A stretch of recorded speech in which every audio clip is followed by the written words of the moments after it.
let the world hear his voice. आप सबको जय मसीह की। सुबह के समय हम एक वचन अध्ययन करेंगे जो नीति वचन के 15वें अध्याय के 31वें वचन से है।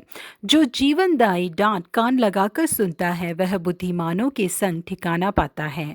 कई सालों पहले चाइना के बेहद अमीर व्यापारी अमेरिका गए हुए थे। वहां पर उन्होंने एक आधुनिक तकनीक वाले माइक्रोस्कोप को देखा जिसे देखते ही वो बहुत ही आश्चर्यचकित हो गए।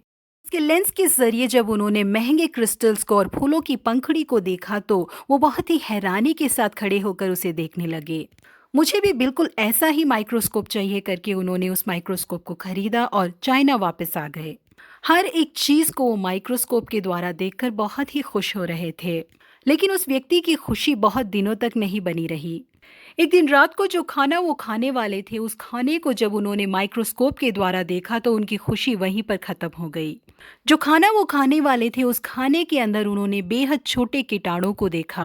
उस व्यापारी को फ्राइड राइस बेहद पसंद था। प्रति रात को वो इसी खाने को खाया करते थे। क्या करूं करके जब वो व्यक्ति सोच रहे थे तो अचानक उन्हें एक ख्याल आया। माइक्रोस्कोप ही है ना जो मुझे दिखा रहा है कि मेरे मनपसंद खाने के अंदर छोटे छोटे कीटाणु हैं। इसीलिए उन्होंने इस माइक्रोस्कोप को नीचे फेंका और तोड़ दिया।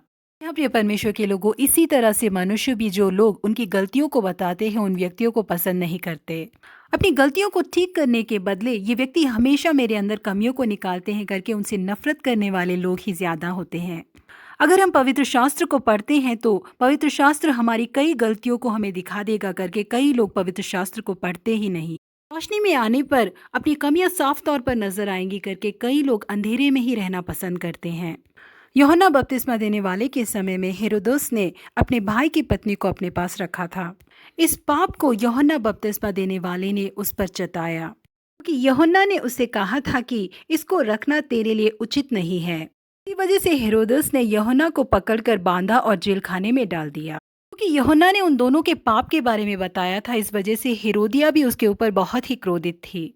किसी भी हालत में यूहन्ना के सिर को कटवाने का मौका वो ढूंढ रही थी और उसको मौका भी मिल गया। हेरोदियास की बेटी ने यूहन्ना के सिर की मांग की और हेरोदस राजा ने यूहन्ना के सिर को कटवा डाला। पाप को छोड़ने की और उसमें से मन फिराने की उनकी इच्छा नहीं थी। इस वजह से जिस व्यक्ति ने उनके पाप को जताया उसका ही खून कर दिया उन्होंने। परमेश्वर के लोगों, परमेश्वर हमसे बेहद प्रेम करते हैं। इसी वजह से अपने सेवकों को भेजकर वो हमारी गलतियों को सुधारते हैं। इसलिए हमारे जीवन में भलाई उत्पन्न होने के लिए हम डांट के विरोध में ना खड़े हो, उसे ध्यान से सुनकर उसके अनुसार हम चले, तभी हमारे जीवन में बड़ी आशीषें मिलेंगी। प्रभु आप सबों को आशीषित करे। Have a blessed week ahead.